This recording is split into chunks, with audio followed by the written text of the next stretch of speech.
Hello everyone, this is Helios Raven. I tell you how to do it, even if you don't care. And we're continuing our in-depth look into the forces of Battlefleet Gothic with the Dark Eldar, and when we last left off, we were talking about the Impaler attack. We just mentioned how if it succeeds on its hit-and-run attack, instead of rolling unlike normal assault boats, what you do is you roll 2d6 after you've hit, and look up the score on the critical hits table, as opposed to just looking up the score of the hit-and-run attack.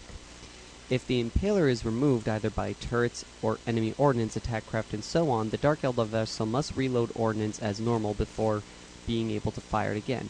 It is assumed that the damage module limps back to its parent vessel and must await hurried repairs or else.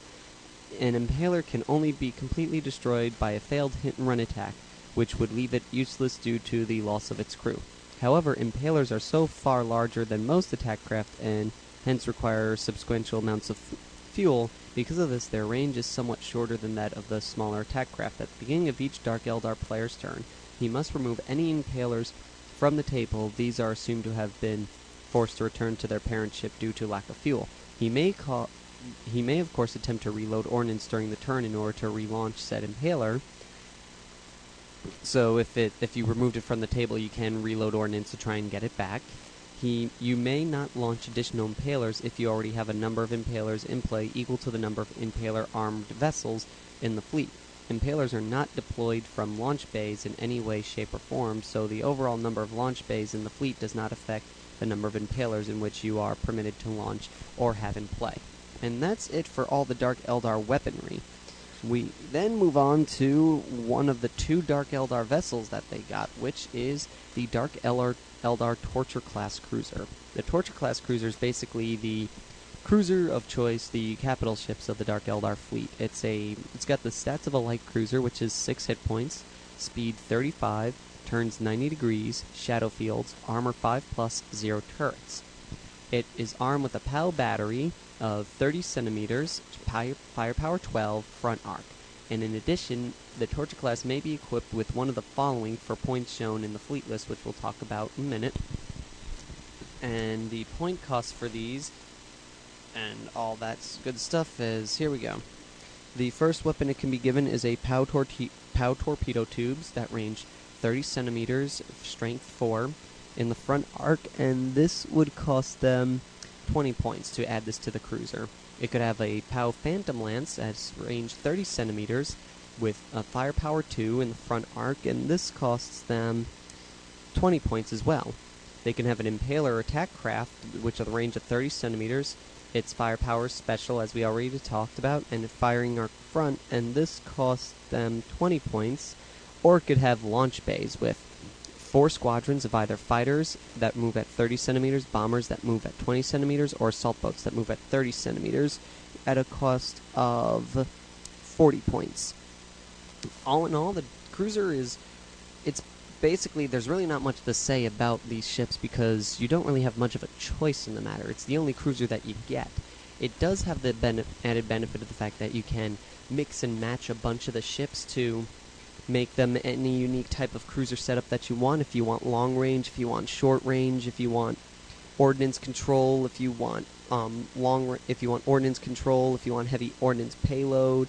It really all depends on the kind of style of play that your Dark Eldar permit, which is really nice. The ship is a little bit expensive, so adding all these points to it kind of does make a tally on the field cost, but again, these ships are basically the only cruiser that they get, so they had to give you some sort of restriction on the number that you can have by making them fairly pricey.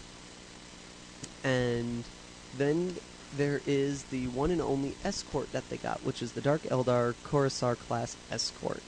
This is an escort with a 1 hit point, 40 centimeter range, 40 centimeter speed, 90 degree turns, shadow fields, armor 4+, no turrets. It's armed with a POW weapon battery, 30 centimeters, firepower 2, front arc. And in addition, you choose one of the following weapons: either an additional weapon battery, which range 30 centimeters, strength 3, a Phantom Lance, 30 centimeter range, strength power 1, front arc, as well as the other weapon battery, a POW torpedo tube, range 30 centimeters, firepower 2, front arc, or an Impaler class module, assault module. So all in all, again, it has the same basic thing. It's a fairly decently priced ship.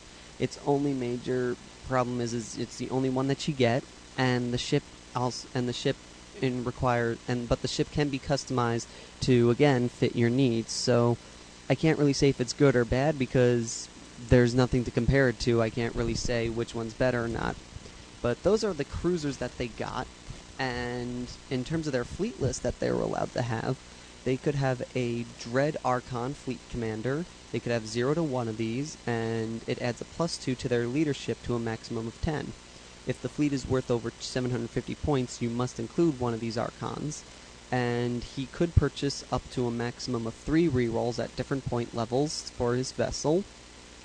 And in terms of capital ships, you can have up to 0 to 20 cruisers, and you may have any number of escorts. However, Dark Eldar fleets must contain at least 3 escorts for every capital ship taken. In terms of ordnance, the ships in the Ordnance Bay may launch a mixture of Raptor fighters, Razor Rings, bombers, and Slave Bringer assault boats. They have like I said, talked about the 4+. The ships with torpedo tubes are armed with both Eldar torpedoes and Leech torpedoes, though the Leech torpedoes must be loaded with a separate reload ordnance roll as described in the special rules.